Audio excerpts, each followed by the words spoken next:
Well, hello everybody. I'm Anna. I'm really delighted to be here with you. It's been really interesting to kind of hear about your motivations and get to know you a little bit to start with.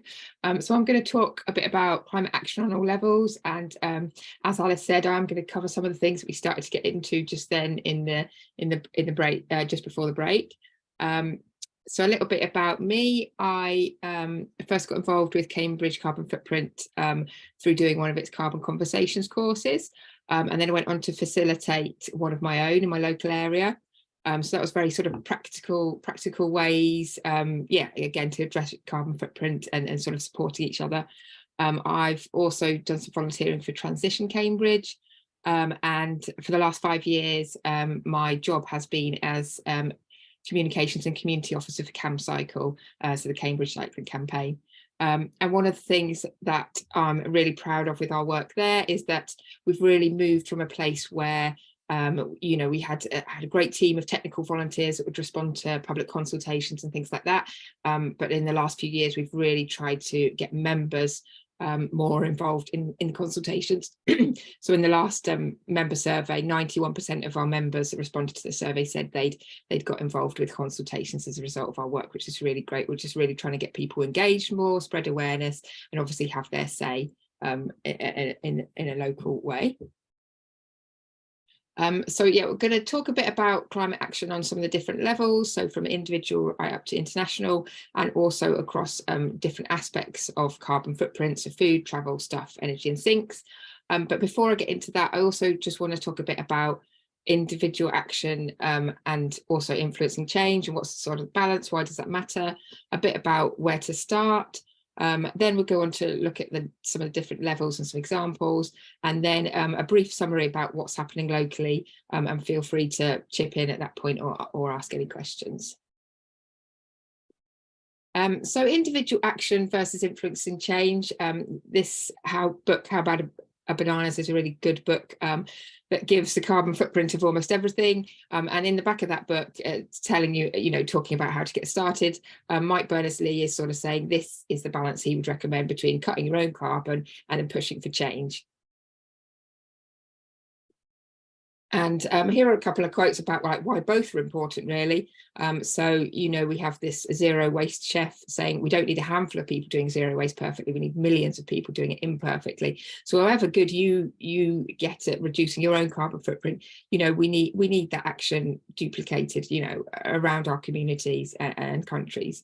But then on the other hand, if you're thinking, oh no, actually, it's easier for me to influence change, there's not much I can change in my life, or why should I change things in my own life? There's a quote here from Greta Thunberg saying, by stopping flying, you're not only reducing your own carbon footprint, but that also sends a signal to other people around you that the climate crisis is a real thing.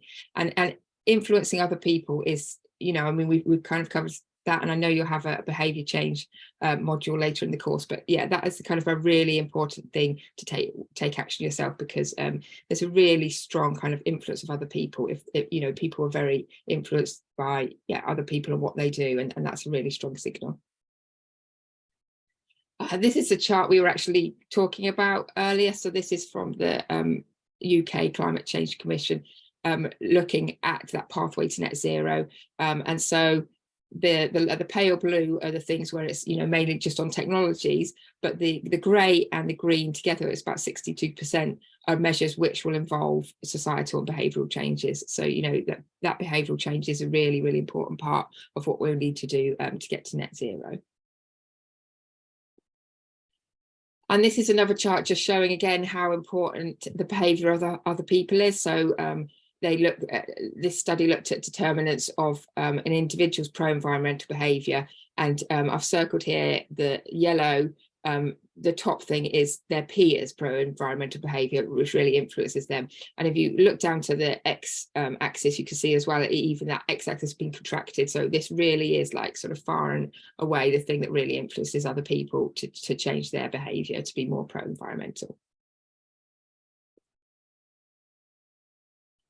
And then again, that behaviour might influence your peers, but also it has a wider influence across society. So these charts are from a charity called Climate Outreach, and this is their theory of change. That at the moment they're saying, we have quite a weak social mandate And although a lot of people do say they care about climate change, it's not necessarily a key priority for them, which means then it's not a key priority for policymakers, and it's not a key priority for corporations.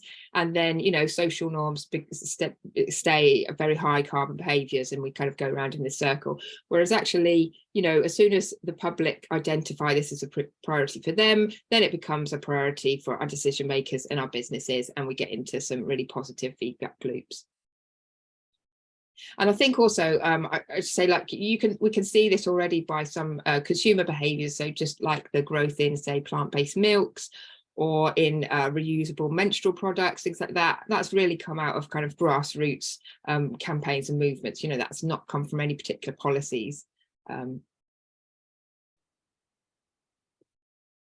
And finally, on this just behaviour change section, these are a couple of things that kind of inspire me. And I mean, there's going to be a bit more about, you know, finding the things that inspire you and motivate you to keep going.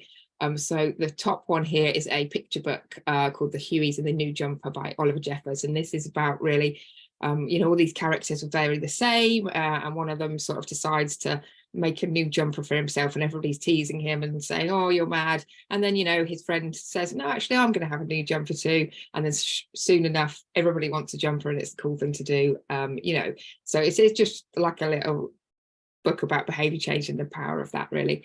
And then this bottom one is a YouTube talk by George Monbiot. I think it was given at the University of Oxford.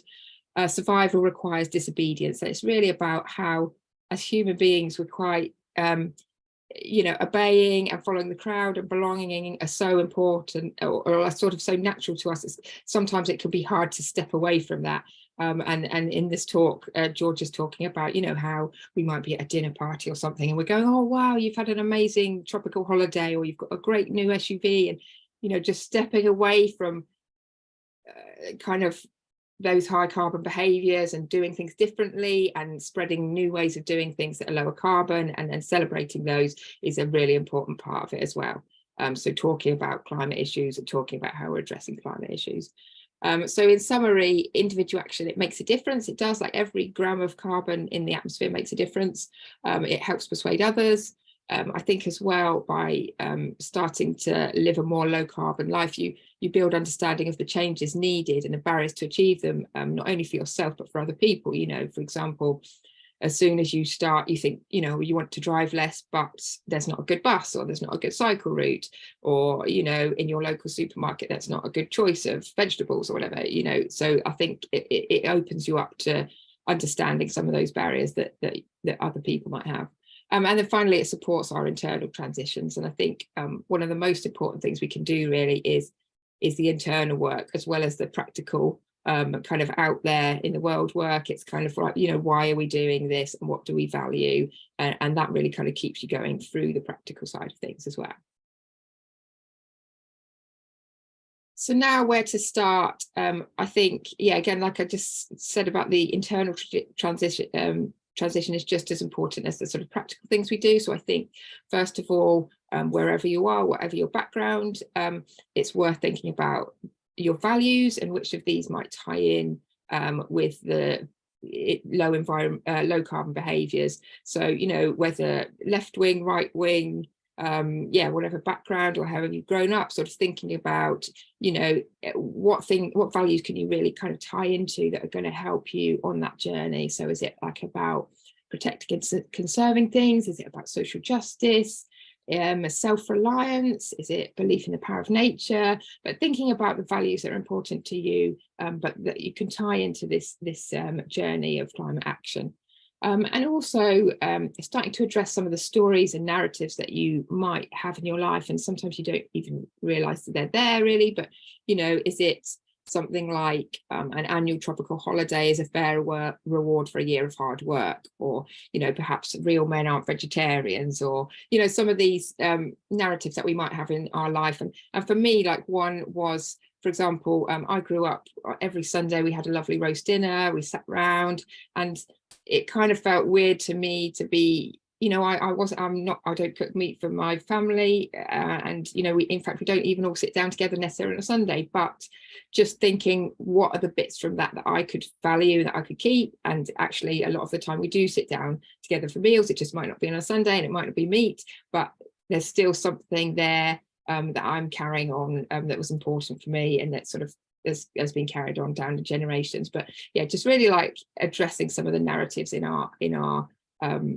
lives and in our society, and maybe twisting them and reshaping them to a low carbon future. So which sort of tools do we need for this journey? This is just a kind of brief overview, but you know, enthusiasm, and that's presumably this is why a lot of you are here today, which is great. And then a first small step, I would say, not trying to do everything at once. So I think a lot of you have already sort of said, you know, within your groups, you're perhaps looking at recycling or transport, or you know, one area. I think definitely doing that first and not trying to do everything at once is sort of best way to start. Your why, which perhaps comes from your values. So is that about preserving nature? Is it social justice? What's your why? Some other people to support you. So again, like courses like this, or some people in real life or online that can kind of give you that motivation when you're struggling. And then finally, some sort of food to fuel you for your journey. So, and again, this is different for everybody. So perhaps, you know, it's encouragement from your support people. It's maybe, you know, climate influence on Instagram, or news reports that kind of, you know, shock you into going, no, we need to carry on with this. We need to do this. Or maybe it's time spent in nature. And the things you don't really need, I just put in the top left there. So, you know, forget about perfectionism or self-righteousness, shame, judgment of yourself and others. It can be really easy to get kind of sucked into those. But yeah, focusing on the positive, and, you know, doing what we can, and staying on the journey is more important than sort of getting sucked into that, because also that those are the type of things that don't bring other people on the journey along with you. So a lot of people, when you think, right, okay, we need to get started, and you know, many of us have grown up with that kind of, right, I've got a problem, let's throw money at it, buy a new car, or you know, on social media, it's seen these kind of pictures of zero waste where everything's in glass jars and stuff, and I'm here to say no, you know, let's just take a step back. Actually, if we look at like the 5 R's of zero waste, or the framework for transport, right at the very top is refusing products, or avoiding and reducing travel. So really kind of looking at where we are now, and where we can kind of reduce that stuff that we bring into our lives, or simplify our lives or our journeys. And also I've kind of come up with my own template here. You know, it kind of helps to have a bit of a format. So, you know, change something in your own life, speak out about the climate crisis, talking to other people is really, really important. And then also support those working for change. So that might be other people in your life that you're supporting, that might be groups that are working for change, which you can support with your time, your money, and yeah, kind of, and just spreading the word about the work they do. So now I'm just going to we're going to sort of mix and match all the levels, all the 5 different areas of action, and I'm going to use that change and speak and support framework just to kind of give some examples. So first of all, looking at stuff and consumption at an individual level. So an example might be the change you make. You buy a second-hand outfit for a party. Then you speak, you tell people about it, you know, you really kind of like unashamedly, you know, why you've bought secondhand, and where it came from, kind of inspire them. And then finally support, go along to one of Cambridge Carbon Footprint's clothes swap events or swishes, buy something there, or swap your clothes there, and get involved in things like that. In terms of carbon sinks, so this is a picture of me volunteering to help plant trees at Wandlebury with Cambridge Past, Present and Future. Then we have a tweet here from a local journalist sort of raising concern about the cutting down of some mature trees by a development. And then support could be something like joining a local group, such as in Cambridge, we have Friends of Logan's Meadow, which are a group working to expand this nature reserve and increase biodiversity. They did a lot of tree planting as well. So that's examples in the carbon sinks. Within food, at a corporate level, so perhaps go meat free at some corporate events, such as training days and conferences, make that vegan or vegetarian. Talk about those type of choices within your annual report, and also encourage action from your clients and suppliers. Talk about why you're doing it and what sort of changes you're making, and then give a corporate donation to a group such as Cambridge Sustainable Food to help support the work they're doing.